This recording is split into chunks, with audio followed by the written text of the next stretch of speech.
যাদের মনে হচ্ছে ইয়াসিন সাহেব কেন 20,000 নিচ্ছে 25,000 নিচ্ছে, আমি ফ্রি জলসা করব গোটা বৈষ্ণবনগর থানায়। আমি মৌলবি শওকতের বেটা মৌলবি ইয়াসিন এলান করে যাচ্ছি, ফ্রি জলসা করব, তোমার ইমামের বেতন 20,000 করে দেখাও। যদি বলেন আমরা তো জলসায় 3 লাখ টাকা দিয়ে খরচ করে জলসা করছো, আপনি বলুন তো ইমামকে 15,000 বেতন দিলে কত লাগবে? কথা বলে না, কথা বলে না, বছরে কত লাগবে? 1,80,000। আর জলসায় খরচ করছেন 4 লাখ, বাঁচবে কত?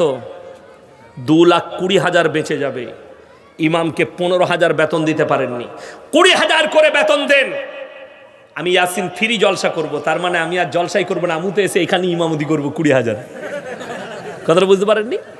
20,000 বেতন পাবো, রাঁধা ভাত পাবো, ইজ্জত পাবো, কিন্তু বড় কষ্টের বিষয় আপনি আলেমের মর্যাদা চিনতে পারলেন না।